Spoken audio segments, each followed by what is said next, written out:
你一拿你就拿台积电出来讲哦，你一拿你就拿那个航海王阳明海运出来讲，长荣海运出来讲，这是不是明星中的明星？在一个股票周期大盘里面，明星中的明星是吗？你股票你就知道要拿明星出来跟我们讲，我来对应房子哦，那就是超级大涨的从化区啊，对不对？从化区超级大涨啊，对啊，我拿那种房子。今天有输你台积电吗？并没有啊，对啊。比方说什么？比方说台积电不是年底1500人要南职场上班吗？来那个南职的房子，哦，你在2019年你还买得到20万上下的，对啊，现在都多少？我那边看了一下，有人开42，2019年到现在啊，那个台积电，你还可以开5倍杠杆呢，对不对？所以你要拿股票明星出来讲，我们也拿明星出来跟你玩。对啊，这比起来真的有比较厉害吗？年轻人的两难啊，存了250万，到底是要买房还是要投股市去赚快钱？先说结论哦，买房子哦，对你比较有利。你都来买房阿元频道看影片了，我当然是叫买房子，不然买房阿元叫你买股票哦。嗨，我是买房阿元，订阅买房阿元，我先祝你老了有房也有钱。我们在上一支影片聊了哈，现在不买房，未来儿女会恨你哈。我认为我讲的表达的蛮中肯的哦。那你还没看的话可以看一下。那今天我想跟你讨论哦，存款250万应该买房吗？今天我们来聊哦，我在那个迪卡上看到的文章，迪卡嘛，你们不是都说什么低能卡什么的，但有些文章很好看啊，讨论的很实际啊哦。好来，这问题叫做。存款250万，我想买房，但朋友建议我存股先哦。东吴大学的那个 PO 的哈，什么小女子目前存款250万上下，月收8万左右哦，怎样的哦，然后要选先买股还是要先买房？就那个原 PO 哈，不到30岁已经存了250万，月收8万左右，其实蛮强的，对不对？哦，然后他在考虑要不要买房子，然后朋友叫他先买股票比较好。好，来先说结论。买房子哦，买房子，对，你就应该买房子嘛。以这个收入跟年纪已经赢大多数的人了，所以更应该买房子。为什么？我的看法是这样哦。什么时候买房子最香哦？就是银行条件最好的时候，对你来讲哦，银行会开出最好条件的时候。那以原 PO 现在的条件哦，基本上他只要不是去找奇怪地段哦，什么超小套房什么有没的，他用新签还有首购嘞，对不对？他就有机会可以贷到。8成40年5年宽限期，好，40年，重点是这个40年，因为他年轻嘛，哦，他说他快奔3的年纪，所以贷40年的房贷给他 OK 啊，哦，那银行会给他很好的条件。好，那如果把这个钱拿去买股票发生这种事哦，我们就不要说什么会赚还是会赔啦。虽然你也知道这个赔钱的几率可能也蛮大的，股市看不起你的身家哦，股市看不起你的身家。我们客观来讲哦，这个250万对你来说是你的身家财产哦，然后银行会因为你年轻哦，然后给你比较好的条件，贷款年限可以很长很长，超过30年。但在股票市场来说，这250万什么都不是嘛哦，不要说什么毛雨哦，这个连一个小水花都溅不起来啊，就是跟着大盘走啊，赚或赔就看老天安排这样。其实都是看老天安排嘛哦，那为什么你不把这个钱拿去买房子哦？30岁拿250万买房子哈，银行都会很 OK 啊。那你等你60岁哈，假设同样的情况，像有个30的，一个60的，他们都拿250来买房子，银行怎么看？这个家伙怎么现在才买？然后投起来那么少哦，内规上我也只能贷给他哦10年15年哦，那你看他的每个月还款有多硬？如果今天场景换到股市，30岁拿250万进股市，跟60岁拿250万进股市有差吗？没差啊，他们都叫散户啊，对不对？也不会因为你年轻什么优惠什么有没的，那还好嘛，就不用这时候进去啊。以后有房也有钱的时候，房子再慢随便增贷个200-300万，爱买什么再去买嘛，买着玩的年轻人第一笔投资的最佳解就是买房预售也可以啊我会这样说，不是因为我就要买房阿元，所以我就很偏激。我们他妈永远都在讲买房什么股房双刀流的操作，我也是很懂股票市场我不懂但是要怎么用房地产把钱套出去，然后去做股票，然后还能做到套利几乎无风险的套利，这个东西我很懂但你看我都没什么在讨论的那而是我现在在看现在的新青安政策这么优惠，你就是应该先怎样把钱拿去买房子。CP 值最高，你是要自住啊，你有没有乱搞，对不对？我之前才在跟朋友在聊，也是从大学开始，他就要买股票，然后他就跟我说，买股票这种事情哦，就是你要先预期自己会赔个几十万，赔完以后你就知道怎么看盘，怎么有没的。我那时候就在想说，大家社畜啊，工作职场社畜当成这个样子，干嘛要再去股票市场给他凌虐？这到底是多 M 才会做出这种事情哦？man 啊，那还那边存股，对啊，存股这种事情，哎，这真的是一种我不懂一种很奇怪的逃避的行为啊。然后现在在存股，现在是不是股市最高点不知道，但绝对不是低点嘛。然后你在一个不是低点的时候来存股，这不是很奇怪吗？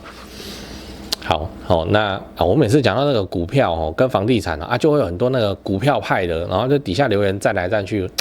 就站我这样。我就分享我的看法，很奇怪，然后我就不会跑去人家那个讲股票的频道，然后底下说买房怎样怎样。我相信有可能会赚钱，但为什么我要承担那么大赔钱的风险，然后来拼这个赚钱的机会？而且买股票这种事情随时都可以，不是吗？你会开户就好啦。但是买房子条件年龄你要贷款嘛，因为现在年轻人哪个那边现金买房子，所以你是要贷款的嘛，而且贷那么大的钱呢，那年龄呢，跟贷款年限呢，所以你买房子这件事情是怎样？是你会随着时间就你越来越老，你条件会越来越差，对啊。那你手上好几间的另当别论，当我没说但我要讲的事情是，你买第一间的时候首购银行就是这样看你的，年纪轻你也不用争你随便去问一个银行的业务，他也是这样跟你讲就年轻一点再来买那你赶快买那你老了之后，那个贷款的年限成数都会有问题。72岁要办房贷，我也有遇过，72岁要办房贷，结果银行愿不愿意给他办房贷？愿意，愿意，给他10年，然后贷款3成，干什么诡异的条件对那你怎么办嘛？这个就是这样。好，所以我会建议第一笔投资就应该投到房地产，钱不够你就继续存除非你什么股票只是你存钱的手段然后还是要能上房地产要上房地产 OK 那这我就没意见。我也知道很多人是靠买股票赚钱，然后再买房地产。我之前有一支影片有讲过讨论过这些事情底下超级多人生胜利组的呢，股票赚钱然后资源投期款。我还想说大家都在讲赔钱见，没有一堆不过后来想一想这个很可能是那个幸存者偏差，对不对？那个当然是成功了出来讲嘛那个买股票想说要靠股票来 support 自己的投期款那结果股票部位还赔钱了，然后导致投期款越来越远这个怎么会出来讲呢？艺高人胆大，幸存者在讲的话这个还是谨慎一点，小心一点，我是没办法了我还是比较追求稳健讲完了我们今天讲说存款250万要不要上车我也给你看一个案例嘛，叫迪卡这个很厉害东吴还没30岁，月薪8万块，存款250万，人中之龙，人中之凤，你不觉得吗？然后他想要买房子但是他朋友又建议他，你先投资股票，钱滚钱以后买房会更轻松，什么有没的。我的看法是直接买房子因为原 po 现在就不到30岁嘛，申请新青安，银行会给很好的条件，40年、5年宽限都有可能做到。你过10年以后才买房银行提供给你条件可能就给你30年而已。但如果你是把这250万投入股市，就还好，就不会有什么因为你年轻然后你人中之龙，人中之凤，给你比较强的优惠那这个对股市来说叫小钱猫猫雨。所以不管你是30岁还是60岁，投入股市一视同仁，都是被一视同仁，反正都是散户那你应该选择就是有优惠的地方去嘛，对不对？对，我先告诉你3个东西第一，我的付费会员频道1个月月付250，这个欢迎加入直接抄我做的房地产作业就好了，这不香吗？你自己去看会员影片的封面，讲的议题都比平常的影片猛上好几节那会员的问题我也会认真回答不是会员我就简单回答，这拍谁这没办法，这个问题实在太多了。好啦，第二个，资产高雄买房阿元观众专用赖，这个是我长期配合的房仲店台湾房屋美术执行店，这个不赘述了，以前的片尾都讲过，反正已经有超过2000位观众加他们也超过50几位观众跟他们买高雄低总价自产的房子你也可以加他们他们会不定期的 po 自产用的房子好，那他们的赖 ID 是小老鼠勾勾勾勾勾5个勾小老鼠勾勾勾勾勾。第3个自产台北新北买房阿元观众专用赖，刚刚讲高雄的吧现在台北新北的专用赖如果你是钟情于台北市、新北市房地产的朋友，那你就加这个 line 这个是我台北市房地产的前辈。当然啦，台北市的本金门槛就很高你自备要超过500万，这个就是常态那你就自己加入以后跟助理去描述你的需求吧他的 line ID 是小老鼠掰台北BUYTAIPEI 小老鼠买台北，这样讲八卦讲八卦。其实我讲那么多，我真的不是要攻击股市不好，然后怎么样房地产比较好，我也没那么无脑啦我今天这一集我在表达什么我的核心思想还是一样，胜率的问题胜率的问题就是好，你看这有2边市场，好，一边市场叫做股市一边市场叫做房市。好，来股市啊我们就说100个人冲进股市里面去，带250万冲进股市里面去，好，跟100个人带250万冲进房市里面去，好，过 N 年了，随便你要写几年啊？来，你觉得哪边的生存者幸存者比较多？嘿，这还要选对啊，就是房地产嘛，对，所以就很直白就是这样嘛。股票市场你时间拉得越来越长，你去看这个。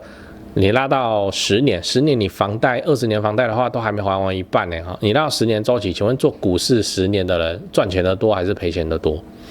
好，这是一个问题。OK， 好，来做房子10年赚钱的多还是赔钱的多？我靠，你要找到一个赔钱很难，对不对？通常都是意外，什么意外啊？他的房子他出租，然后怎样，然后变成事故屋，那个租客就给他跳下去，这种事情是无法防御的。超低几率事件，我们也不能因为这个超低几率事件，我们就干脆就不做了，就因为有空难，所以我都不搭飞机。就人生不是这样子，我们还是要前进。好，那你房地产你要找到赔钱超难，真的是超级难我还试图要认真去找，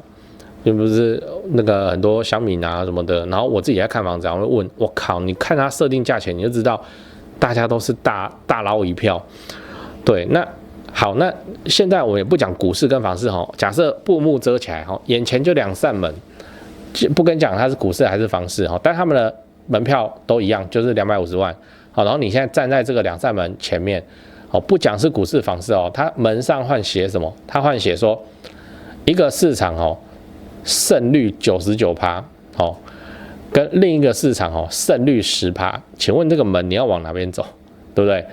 即使胜率10%可以赚更多的钱，